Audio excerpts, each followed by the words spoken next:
पहा किती मऊ झालेले आहेत. नमस्कार सर्वांना. आज मी बनवणार आहे उडीद पापड. त्यासाठी मी 2 किलो डाळ दळून आणलेली आहे. बारीक दळून आणायचे आहे. 3 छटाक पापड खार घेतलेला आहे. व्यवस्थित फोडून घ्यायचा आहे. फोडून घेतलेला आहे. पिठामध्ये टाकून द्यायचा आहे. पूर्ण मिक्स करून घ्यायचं आहे. 1 किलोला 1.5 छटाक, 2 किलो आहे तर 3 छटाक पापड खार टाकलेला आहे.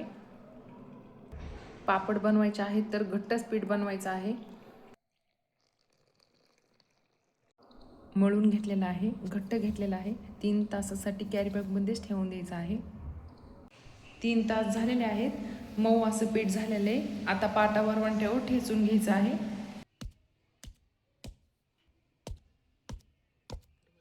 तेल टाकून ठेचून घ्यायचं आहे. ठेचून घेतल्यानंतर खूप असं मऊ झालेलं आहे. आता लाट्या बनवायच्या आहेत. लाट्या बनवून घ्यायच्या आहेत. दोऱ्याने लाट्या बनवून घ्यायच्या आहेत. लाट्या थोड्याशा बनवायच्या झालेल्या आहेत.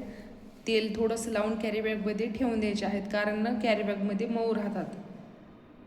पूर्ण अशाच लाट्या बनवून घ्यायच्या आहेत आणि पापड लाटून घ्यायचे आहेत. असे लाटून घ्यायचे आहेत. पूर्ण लाटायचे झालेले आहेत. थोडेसे सुकले की असे ठेवून द्यायचे आहेत. मी दुसऱ्या दिवशी उन्हामध्ये वाळू घातलेले आहेत. जास्त उन्हामध्ये वाळून दिले की तुकडे पडतात.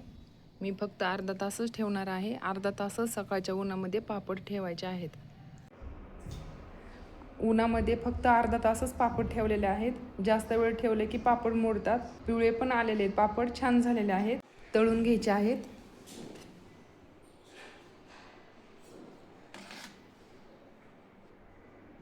तेल गरम झालेलं आहे.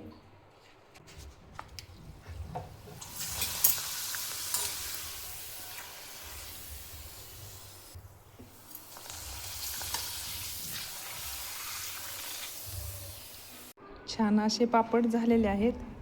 पहा किती फुललेले आहेत. फक्त पापड खार टाकलेला आहे.